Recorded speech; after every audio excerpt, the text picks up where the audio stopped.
Okay, so now we're starting on page 4 for our notes. I apologize. I know it's a little bit blurry, but I'm trying to write big. I'll try with a Sharpie later tomorrow, but hopefully you can kind of see it and follow along, okay? I'll also try to post some YouTube videos that teach you how to do the same concepts, okay? Um, so again, check maybe tomorrow. I'll try to use, or next time we have class, so to speak, remotely. I'll try to use Sharpie and see if that works better. Okay, so for the next problem, we're trying to see, we're on page 4, if we have vertical asymptote, that dotted line our graph approaches, right? Or if we're going to have a hole, right, an empty, just a circle in our graph. And how we do that is we've got to take our problem. We know that we're factoring first. So when I factor the numerator difference of squares, I got y equals on top x plus 3 times x minus 3. In the denominator, what multiplies to negative 3 that adds to negative 2. So I got x minus 3 and x plus 1. Okay, so we know that something's going to happen at x equals 3 and at x equals negative 1 if we set those factors in the denominator equal to 0. The question is it going to be a dotted vertical line or a hole? Now, if you notice that the quantity x minus 3 is going to cancel because the factors are in the numerator and denominator. When a factor cancels, that's when you have a hole.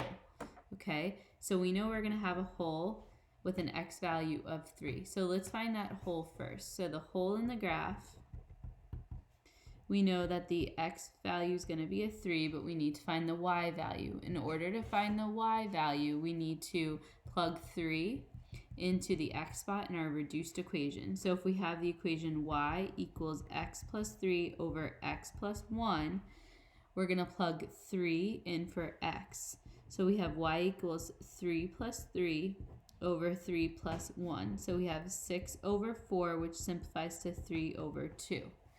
Okay, so our hole is going to be at 3 comma 3 over 2 or 3 comma 1.5. That's where we'll have a little hole in our graph. Later we're going to go and graph these things. So the difference between the hole, right, and that dotted vertical line is that for x equals negative 1,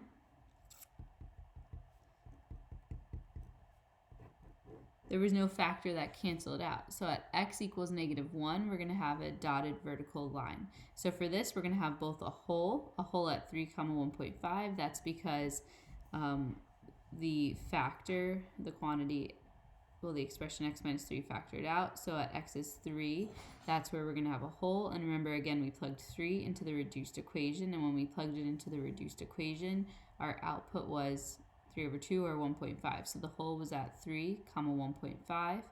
And because the factor x plus 1 didn't cancel, that's why we have a vertical asymptote, an entire dotted line at x negative 1.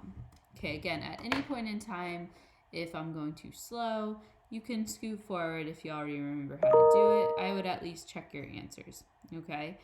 And some of it might be new, so just make sure you're good. If I'm moving too fast, just pause your video or rewatch it, okay? Trying my best here. So let's see, for the next one it says sketch the graph of a rational function. Find the asymptotes first or holes. So let's look at the first one. So I first like to look for my vertical and horizontal asymptotes. So for my vertical asymptotes, VUX, we're either going to have holes or those vertical asymptotes. So if we look at the problem, there's no factors that cancel out, right? 1 over x plus 3. So we are going to set the denominator x plus 3 equal to 0 and solve. So at x equals negative 3, we'll have a vertical asymptote. On my graph now, I'm going to draw a dotted vertical line at x negative 3. So I'm going to try to make it as dark as possible. Vertical line at x is negative 3. Okay, now let's see if we have any horizontal asymptotes. Remember, for horizontal asymptotes, there's 3 options. We can either have y equals 0, we can have none, or if the degrees are the same, then it's leading coefficient over leading coefficient. So the degree on top is actually 0, right? For any constant, the degree is 0, and the degree in the denominator is 1. So when we look at this, we look at our three options. When the degree on top is smaller than the degree on bottom, it's always going to be y equals 0, always, for that horizontal asymptote. So I'm going to draw a dotted horizontal asymptote through y equals 0. Okay, now we go to find our x and y intercept. So for our x-intercept, we plug 0 in for y.